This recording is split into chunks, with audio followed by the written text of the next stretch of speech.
যাওয়া যায় না, ওইদিকে যাওয়া তো বেআইনি। মনে করেন যারা ভারতে যায় তারা তো মনে করেন পেটের দায়ে যায়, মনে করেন তারা গরিব মানুষ, বাপ দাদার কোনো জমি জারত নাই, এই জন্য তারা ভারতে যায়, কর্ম করে খায় আর কি। মনে করেন সুবারি লুয়ে যা চিনি আনে এরকম, কিন্তু এখন তো আর কোনোভাবেই ভারতে কেউ যাচ্ছে পাচ্ছে না, চোরাচালান মনে করেন বন্ধ আছে।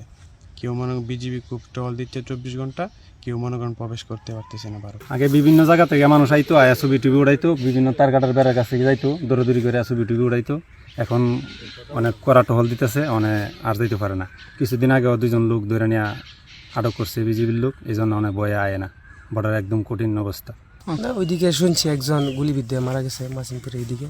আমরা যারা বর্ডার এলাকায় আছি তারা আতঙ্কিত গেছি, ভয় পাইছি, এখন আর আমরা সীমান্ত এলাকায় আসি না। নিয়মিত জনসচেতনমূলক কার্যক্রমের মাধ্যমে সীমান্ত এলাকাবাসীকে সচেতন করা হচ্ছে। সীমান্ত এলাকা অত্যন্ত দুর্গম হওয়া সত্ত্বেও নিয়মিতভাবে সীমান্তে নজরদারি এবং টহল কার্যক্রম পরিচালনা করা হচ্ছে। বর্ডার গার্ড বাংলাদেশ সীমান্ত সুরক্ষা, চোরাচালান দমন এবং অবৈধ অনুপ্রবেশ রোধকল্পে এখন সর্বোচ্চ সতর্ক অবস্থানে রয়েছে।